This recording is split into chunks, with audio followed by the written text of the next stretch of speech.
seekers of the strange and unexplained. Tonight, we delve into the most intimate theater of the human mind, the realm of dreams. For millennia, across cultures and continents, dreams have been regarded as more than just random firings of neurons during sleep. They have been seen as windows into the subconscious, windows into the past, and perhaps most unsettlingly, windows into the future, or into a reality beyond our immediate perception. We spend roughly a third of our lives asleep, and a significant portion of that time is spent dreaming.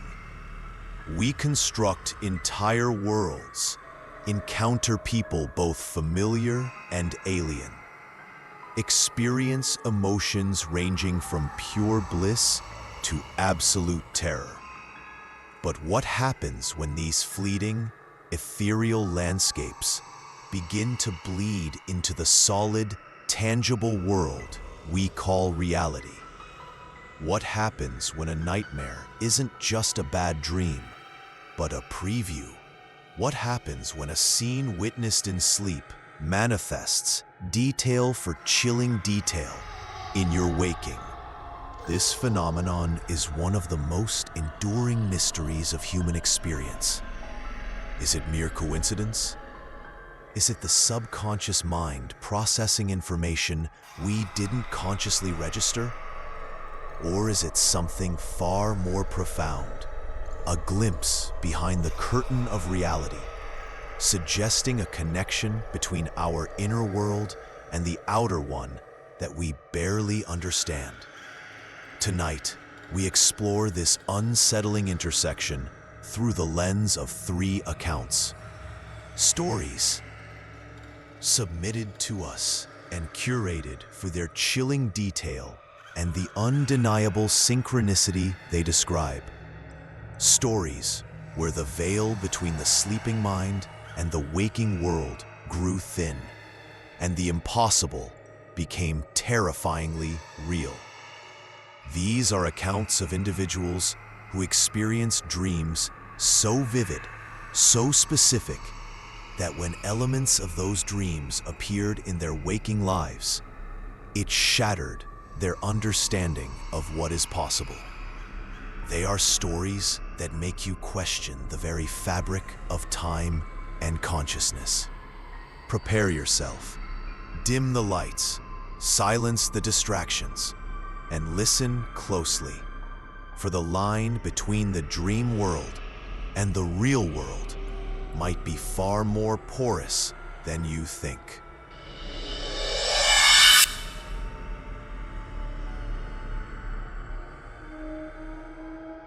Our first story comes from a woman named Sarah, living in a quiet suburban town. Sarah considered herself a rational, grounded person. She worked a demanding job, paid her bills on time, and believed in science and logic. The idea of psychic phenomena, premonitions, or anything outside the realm of empirical evidence was frankly something she'd scoffed at, until her dreams began to tell her a different story.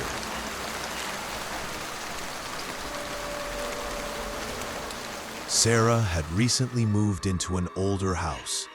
It wasn't grand, but it had character: creaky floorboards, a slightly musty smell, and a sense of history clinging to the walls. She liked it. It felt solid, real. A stark contrast, she would later reflect, to the unreality that was about to invade her life. The dreams started subtly: fragmented images, a feeling of being watched, a sense of coldness in a specific corner of her bedroom, even when the heat was on. She dismissed them as adjustment dreams, the subconscious processing the new environment. But then, the dreams became more focused, more persistent. They centered around a specific part of the house, the attic.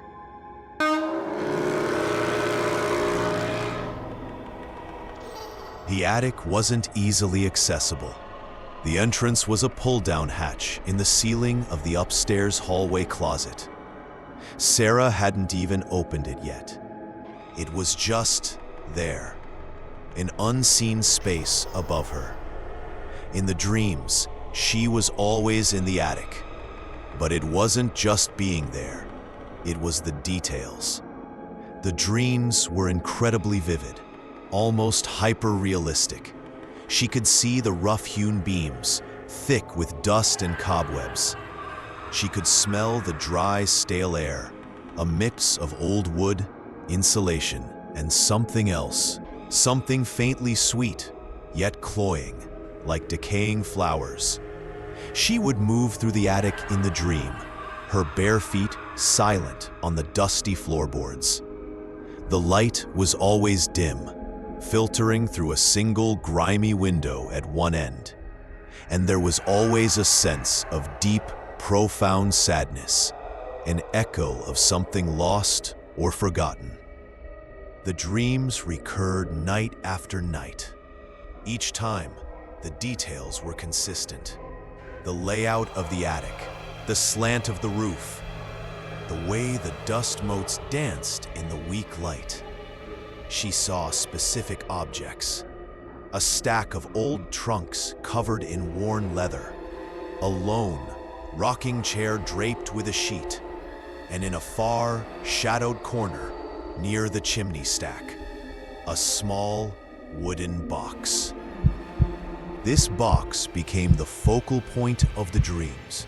She felt drawn to it, a compulsive need to reach it. But something always prevented her.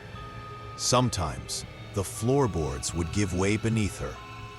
Other times, a shadow would dart across her path, filling her with primal fear and waking her with a gasp.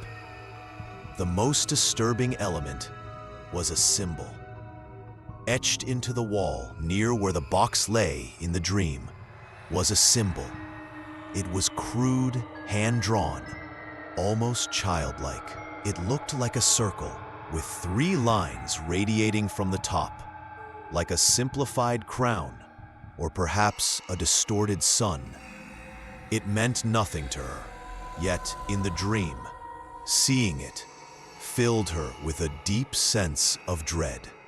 Sarah tried to ignore the dreams. She told herself it was stress, or maybe her mind creating narratives based on the unknown space above her. She even researched common dream meanings for attics, representing hidden thoughts, the past, etc., trying to find a rational explanation. But the persistence, the specific details, the palpable atmosphere of sorrow and fear, they were hard to shake. She started feeling uneasy in her own home. The quiet creaks and groans of the old house at night no longer sounded like settling wood. They sounded like footsteps above her.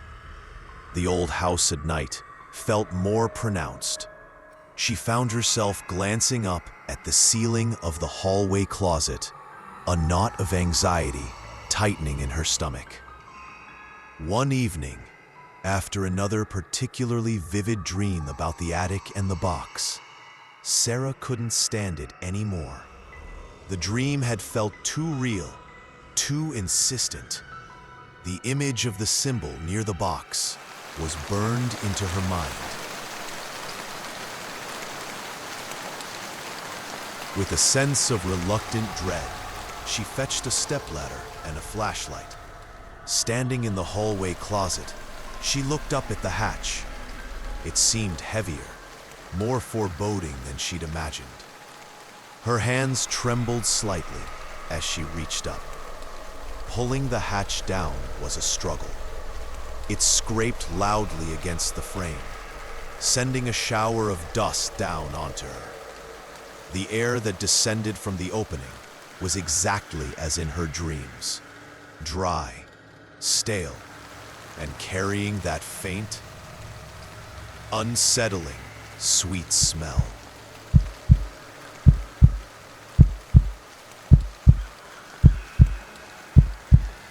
She climbed the ladder slowly, pushing the hatch open fully and pulling herself up into the darkness. Her flashlight beam cut through the gloom, illuminating thick layers of dust and insulation. The air was cold, despite the summer evening outside. As she stood, taking in the space, a wave of déjà vu washed over her. It was exactly like the dream.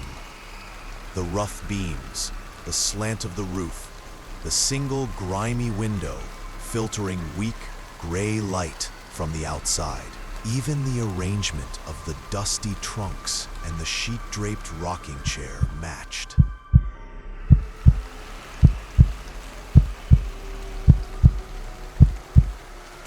A shiver ran down her spine. This was beyond coincidence. This was replication. Holding her breath, she moved cautiously, her flashlight sweeping across the floorboards. She was looking for the corner from her dream, the one near the chimney stack. She found it. And there, on the wall, partially obscured by dust and shadow, was the symbol. The crude circle with 3 lines radiating upwards. The symbol from her dreams. Her hand flew to her mouth, stifling a gasp. It was real. The symbol was real. If the symbol was real, what about the box? Her flashlight beam dropped to the floor near the symbol. And there it was, tucked back against the wall, partially hidden beneath a low beam, was a small wooden box. It was plain dark wood, covered in a thick layer of dust. Her heart was pounding now, a frantic drum against her ribs. Every rational bone in her body screamed at her to turn around, climb back down, and pretend she hadn't seen anything. But the compulsion from the dreams, the strange sense of connection to this forgotten object, was too strong. With trembling hands, she reached out and pulled the box from its hiding place. It was heavier than it looked. She brushed away the dust, revealing the dark grain of the wood. There was no lock, just a simple clasp. Taking a deep breath, she opened it. Inside, nestled amongst yellowed tissue paper, were 2 things. First, a stack of old letters tied with a faded ribbon. They looked like they were from decades ago. Second, a doll, but not a child's plaything. It was small, made of porcelain, with vacant eyes and a strangely serene yet unsettling smile. It was dressed in old-fashioned clothes. Sarah picked up the letters first. They were written in elegant, looping script. As she carefully unfolded the top one, she saw the date. Over 60 years ago. They were correspondence between 2 sisters. One sister, it became clear as Sarah scanned the first few lines, had suffered a terrible loss. Her young daughter, it seemed, had died in the house.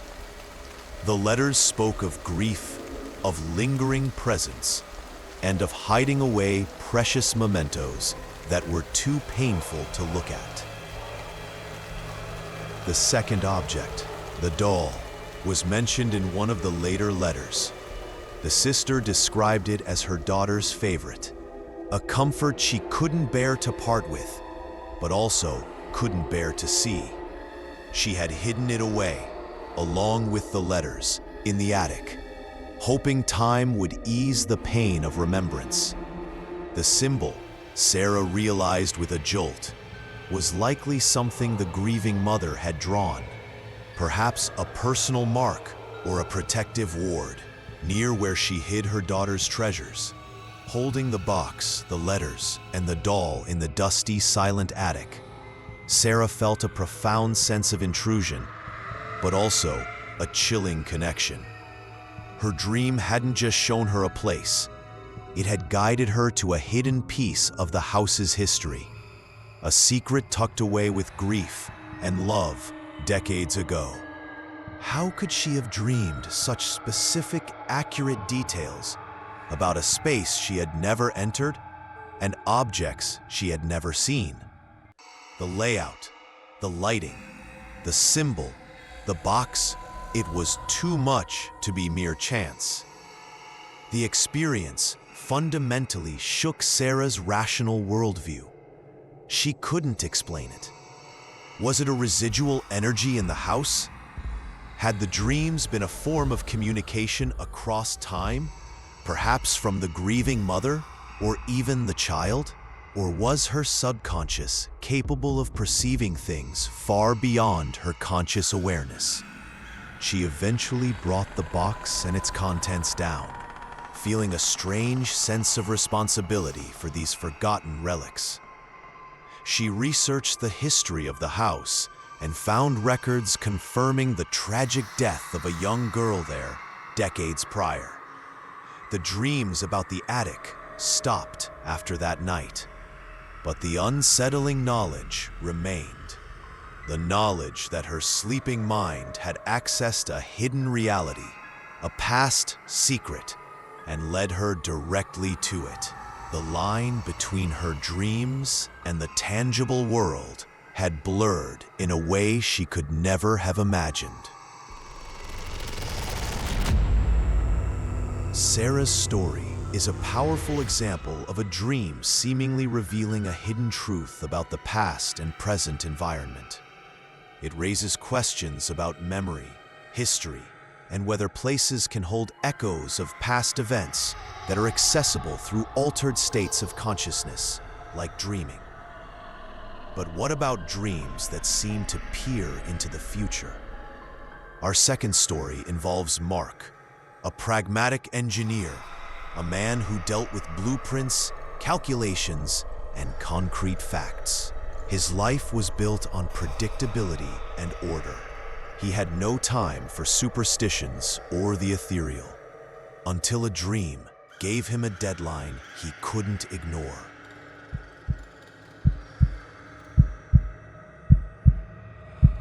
Mark had a younger sister, Emily. They were close, despite their differing personalities.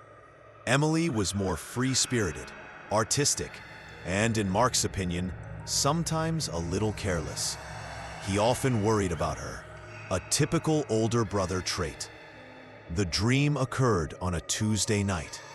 It wasn't a nightmare in the traditional sense, no monsters or chases, but it was intensely vivid and filled with a crushing sense of dread. In the dream, Mark saw Emily. She was driving her small red car. The scene was specific, a particular stretch of highway just outside the city, familiar to both of them. It was late afternoon. The sun was low, casting long shadows. He saw her driving, seemingly unaware, and then suddenly, chaos. The screech of tires, the blare of a horn. He saw, with horrifying clarity, a large, dark-colored truck, perhaps a delivery truck or a moving van, swerving violently. He saw Emily's car spin, a sickening crunch of metal, and then darkness. The dream was short, brutal, and felt terrifyingly real. He woke up with his heart hammering, cold sweat on his brow. The images were seared into his mind. The red car, the dark truck, the specific stretch of highway, the sound of the impact. He lay in bed for a long time, trying to shake it off. It was just a dream, he told himself. Stress about Emily, maybe. He worried about her driving sometimes. His subconscious was just playing out his anxieties. But the dream wouldn't fade. The details were too sharp, too specific. He couldn't shake the feeling of dread that clung to him throughout the day. He called Emily that morning, just to hear her voice. She sounded fine, cheerful. He almost mentioned the dream. Let's stopped himself. She'd tease him, call him paranoid. He didn't want to sound ridiculous. The next day, the dream came back, identical to the first. The same highway, the same cars, the same horrifying outcome. This time, he noticed another detail: the license plate number of the dark truck. It flashed in his mind as clearly as if he'd seen it in waking life. A sequence of letters and numbers. 2 nights in a row, the same dream. This was beyond simple anxiety. A seed of fear began to sprout in Mark's logical mind. He started paying closer attention to the dream's details, trying to find anything that might be a clue or a pattern. He realized the dream always showed the event happening late in the afternoon. He also noticed the day of the week seemed to be implied, though he couldn't place exactly how. Maybe the quality of the light, or something he subconsciously associated with that day. He felt a growing certainty that the dream was pointing to Friday. As Friday approached, Mark's anxiety escalated. He couldn't focus at work. Every time his phone rang, he braced himself for bad news. He found himself driving the route from the dream in his mind, picturing the intersections, landmarks. On Thursday night, the dream returned for the 3rd time. This time, it was even more visceral. He felt the lurch of Emily's car, the sickening feeling of losing control. He heard the screech of tires so loudly, he almost covered his ears in his sleep. He woke up gasping, the metallic taste of fear in his mouth. He knew, with a certainty that bypassed all logic and reason, that the dream was a warning. It wasn't just his subconscious processing fear. It was showing him something that was going to happen, and it was going to happen tomorrow. He had to do something. But what? Tell Emily she was going to get into a terrible accident because he had a dream? She'd think he was insane. Tell the police? Hello, I'd like to report a future car crash involving a dark truck with this license plate number, occurring on this highway tomorrow afternoon, based on my recurring dreams. He could already hear the polite, dismissive tone of the dispatcher. Friday dawned, gray and overcast, mirroring Mark's mood. He was a wreck. He called Emily. "Hey, Em," he said, trying to sound casual. "Got a weird question. Are you planning on taking the highway out of town this afternoon? Like maybe around 4 or 5? Emily sounded surprised. Yeah, actually. I'm heading to Sarah's place after work. Why?" Mark's blood ran cold.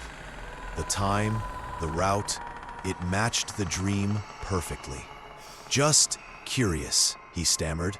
"Look, Em, this is going to sound really strange, but could you maybe take the back roads instead, or leave earlier or later?" Emily was quiet for a moment. "Mark, what's going on? Are you okay?" He hesitated. How much could he tell her? He decided on a partial truth, cloaked in concern. "I just had a really bad feeling about that highway today, Em. A really strong one. Please, just trust me on this. Take a different route." She was hesitant, sensing his unease. "A bad feeling? Mark, you're not usually like this." "I know," he said, his voice tight. "Just humor me, please. For me?" There was a pause. Okay, she sighed, but there was affection in her tone. "All right, I can take the old county road. It takes longer, but if it'll make you feel better, big brother." A wave of relief washed over Mark. quickly followed by lingering dread. He had acted on the dream, but had he done enough? What if the dream was inevitable? What if changing the route just changed the location of the accident? He spent the rest of the day in agony. He couldn't concentrate. He kept checking the clock. As late afternoon approached, his anxiety reached a fever pitch. He found himself driving towards the highway exit from his dream, a morbid compulsion pulling him there. He parked his car in a nearby lot where he could see the highway entrance ramp. He told himself he was being ridiculous, that nothing would happen, but he couldn't leave. He watched as cars merged onto the highway. The minutes ticked by agonizingly slowly. 4:30 p.m., 4:45 p.m., 5 p.m. And then he saw it. A dark-colored truck, matching the description from his dream, was merging onto the highway. He strained his eyes, trying to see the license plate. As it got closer, he saw the sequence of letters and numbers. It was the exact license plate from his dream. His breath hitched. This wasn't coincidence. This was the truck from his nightmare, appearing at the exact time and place the dream had indicated. He watched, frozen, as the truck drove down the highway. His eyes scanned the other cars, a frantic search for a small red vehicle. He didn't see Emily's car. He watched as the truck moved into the flow of traffic. And then, ahead of it, he saw a small red car. Not Emily's exact model, but very similar. Just as in the dream, the dark truck suddenly swerved violently. The small red car ahead of it braked hard. There was the shriek of tires, a cacophony of horns blaring. For a terrifying second, it looked exactly like the crash from.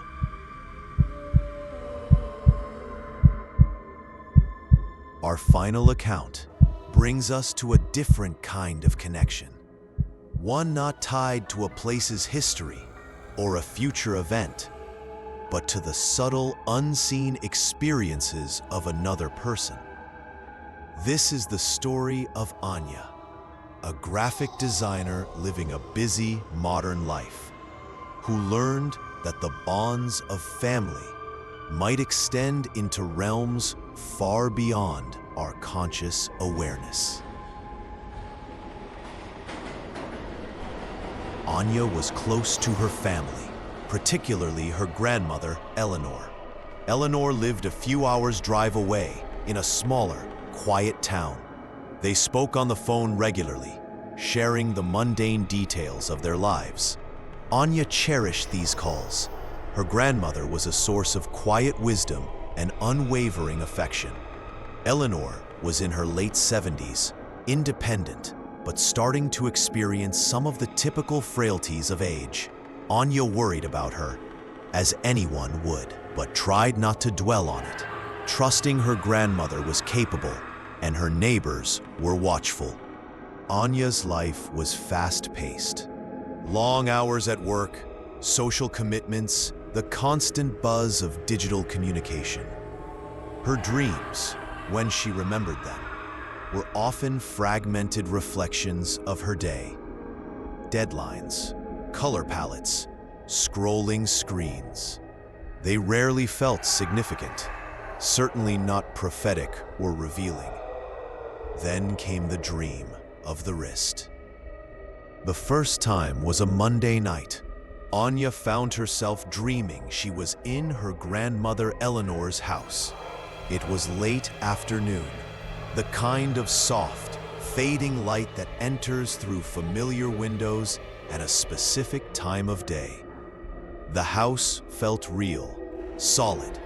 The worn armchair by the window, the scent of lavender potpourri Eleanor always kept. the slightly creaky floorboard in the hallway. It wasn't a generic dream house.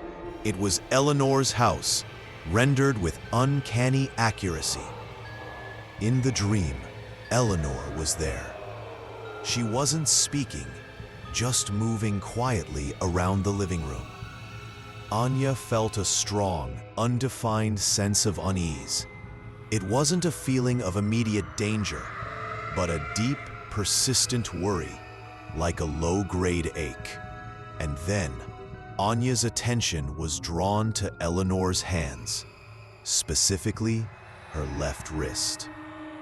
In the dream, Eleanor seemed to be trying to keep her left wrist hidden. She held her arms slightly awkwardly, keeping that side turned away from Anya. But as she moved, Anya caught glimpses. There was a mark on the wrist.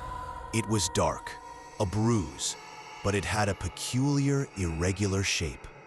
Not round or oval, but something jagged, almost like a small, dark star or a splatter mark against the pale skin. The sight of it in the dream filled Anya with a sudden, sharp wave of anxiety.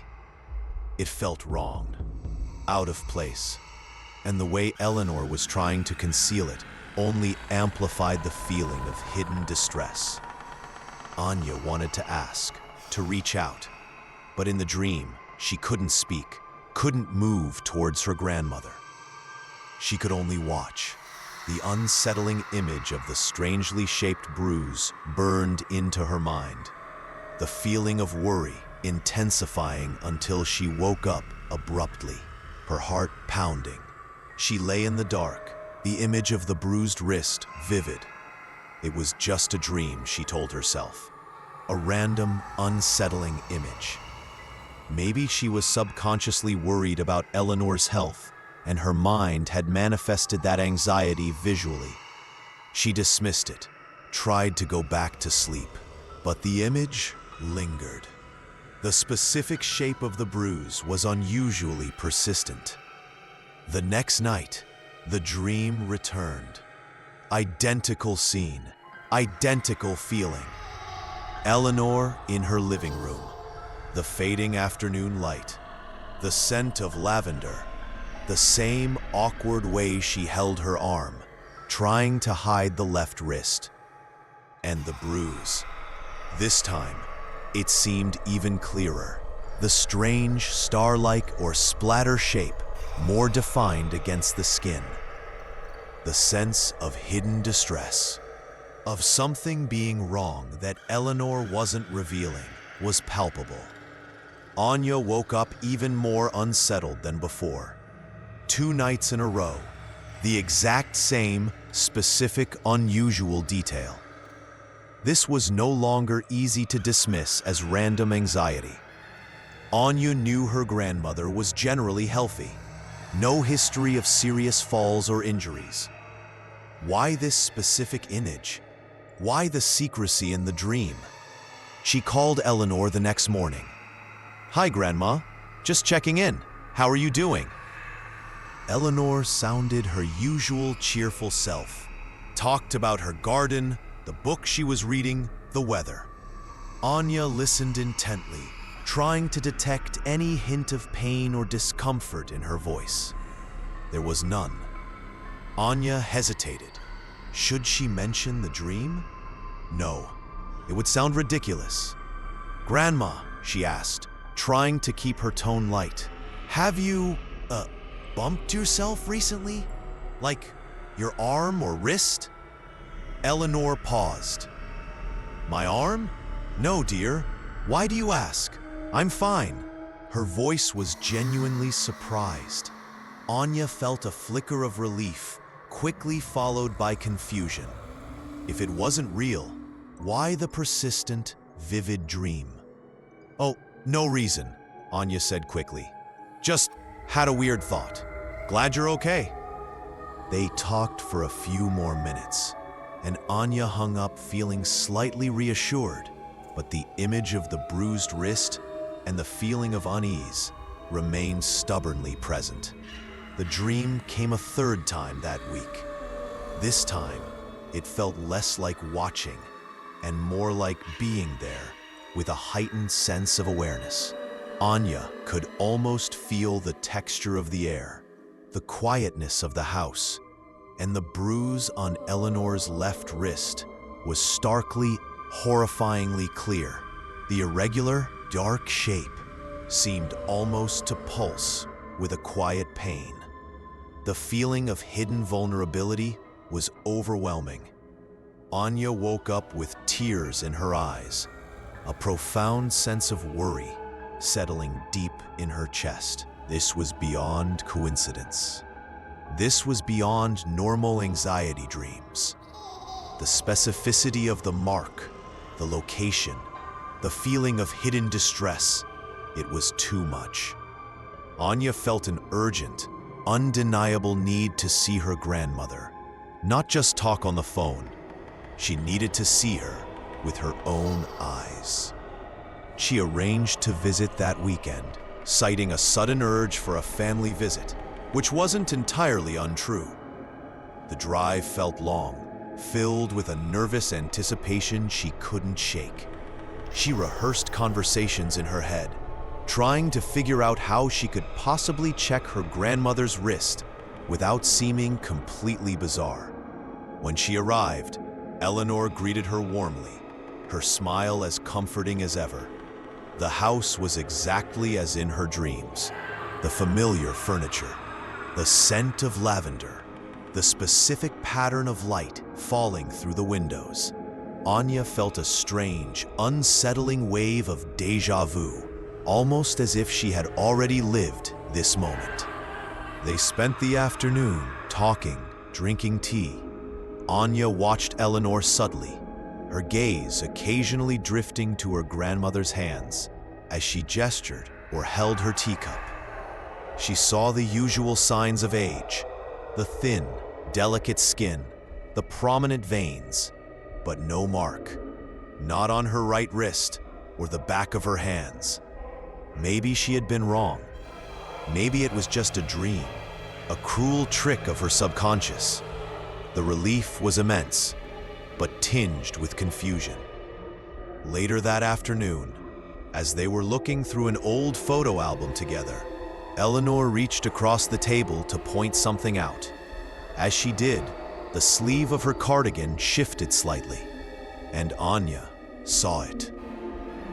For just a second, she saw the inner side of Eleanor's left wrist. There, against the fragile skin, was a bruise.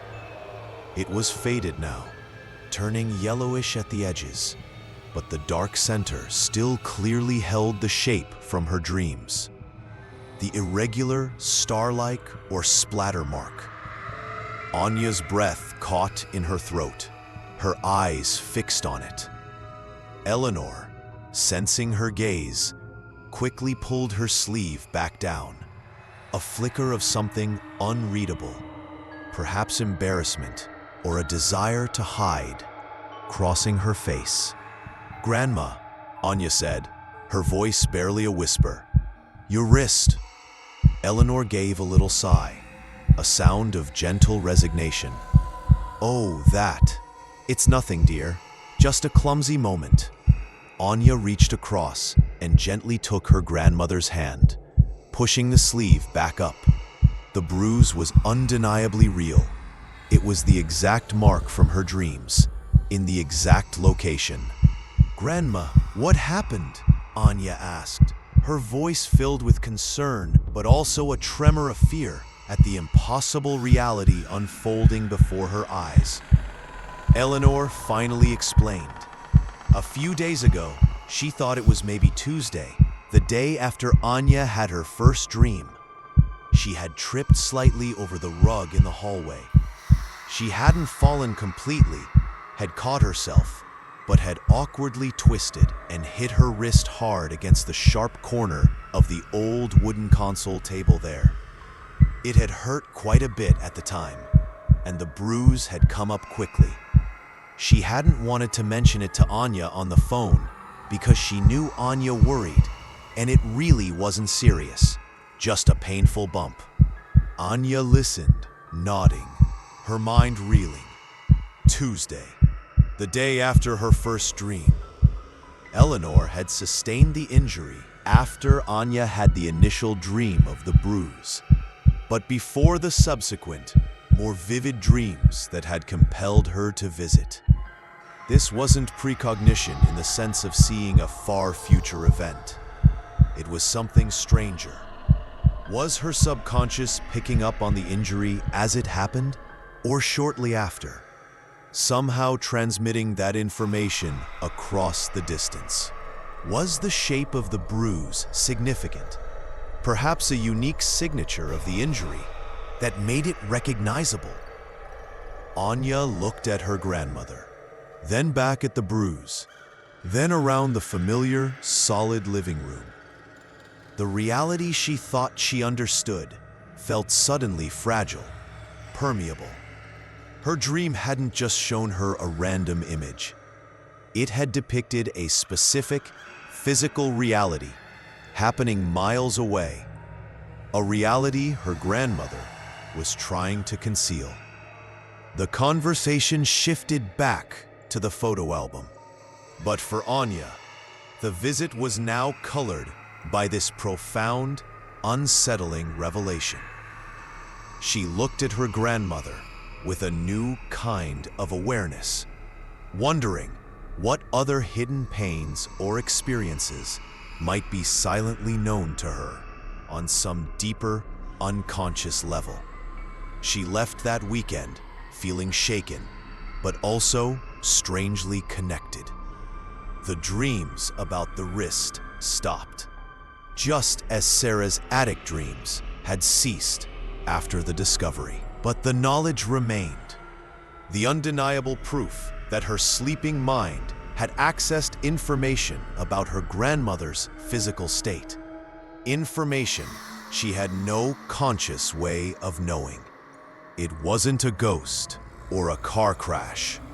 It was a bruise on a wrist, a small, seemingly insignificant detail.